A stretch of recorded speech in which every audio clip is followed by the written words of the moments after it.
તો જય માતાજી, જય દ્વારકાધીશ ગાઈસ. તો સ્વાગત છે ફરીથી તમારું બધાનું મારા એક નવા વ્લોગમાં. અને આજે પાછું મેં જાગીને કામ સ્ટાર્ટ કરી નાખ્યું છે. આજે પાંડા દેખાય છે ને, આ બધા પાંદાને ભેગા કરીને છે ને અહીંયા ઢગલો કરવાનો હ. અને બધા પાંદા અહીં લાવી દેવાના હા.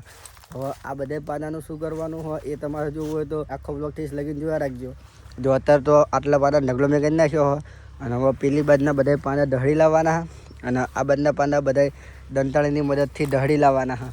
અને પછી અહીંયા મોટો ઢગલો કરી દેવાનો હોય. અને ખાલી તમે પાંદા જુઓ, અહીંયાથી લઈને અહીંયા તે છે એક ત્યાં લગીને પાંદા હા. અહીંયા બહુ પાંદા કર્યા હા. એ બધા પાંદા ભેગા કરીને અહીંયા લાવવાના છે. તો પાંદાની અંદર હા ને આ પેપરના પાંદા, લીમડાના પાંદા, અને પછી આ જે ડાબલા બદામનું ઝાડ હોય એના પાંદા, જાસૂદના પાંદા, જામફળીના પાંદા અને સીતાફળીના પાંદા, આ બધા ઝાડના હુક્કા પાંદા ભેગા કરવાના હા. અને અહીંયા ઢગલો કરવાનો હા.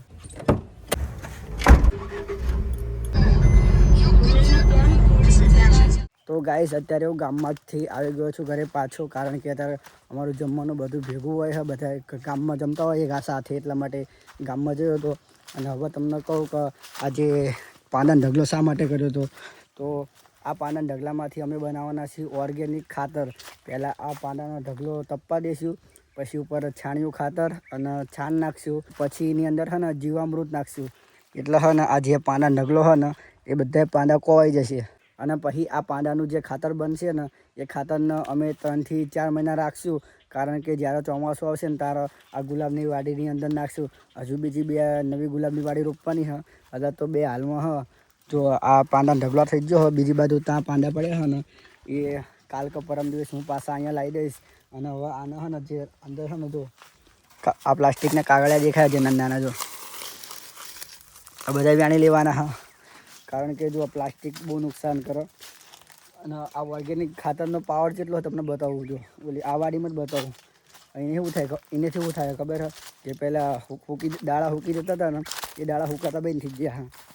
અને હવે જો એકદમ લાલ છોડવાળી થઈ જાય. અત્યારે તો ગરમી પડે એટલે બહુ ગુલાબની ફૂટ ના આવે.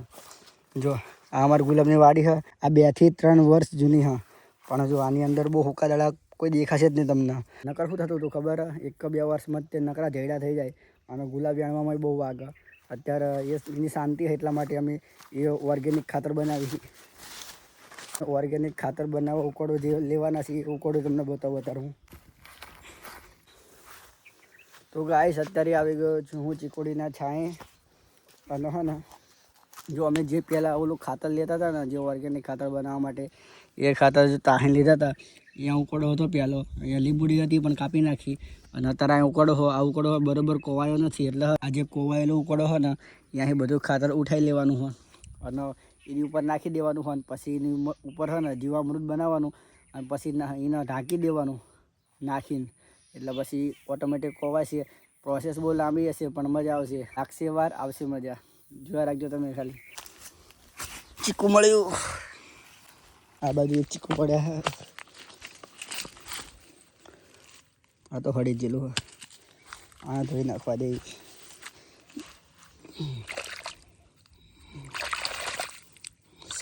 જેવું છે આ જે ઓટોમેટિક એમાં તે પાકીને જે ચીકુ પડે ને એ ચીકુ જોરદાર ગળ્યા હોય.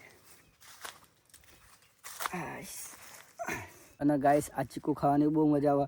અમે 2 કંડિયા ભરી ચીકુ પાડેલા છે, એ તમને બતાવું. પહેલાં ચીકુ ખાઈ લઉં. અને ગાઈસ, આ વાડીની અંદર છે ને અમે એ ઓર્ગેનિક ખાતર નાખેલું હોય. ચોમાસામાં નાખ્યું હતું, એનું રિઝલ્ટ અત્યારે અમને મળ્યું હોય.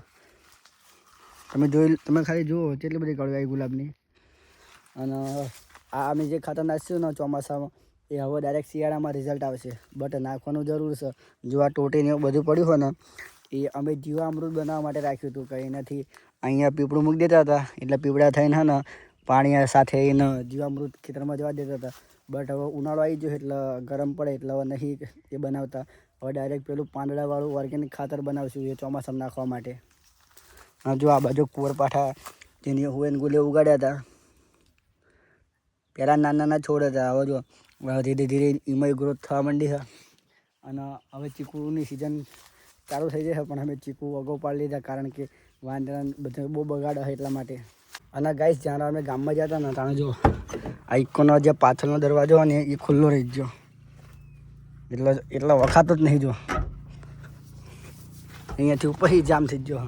અહીંયાથી જેનો લોક છે ને જો નીકળી ગયો. બહુ બળ કરવામાં મજા નહીં જો. અહીંયાથી શોર્ટ બહાર નીકળી તો ડટ્ટો.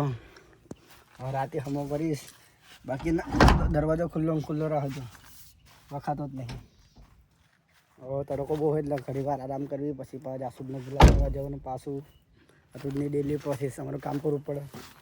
એક કોઈ ધોવાની થઈ જાય.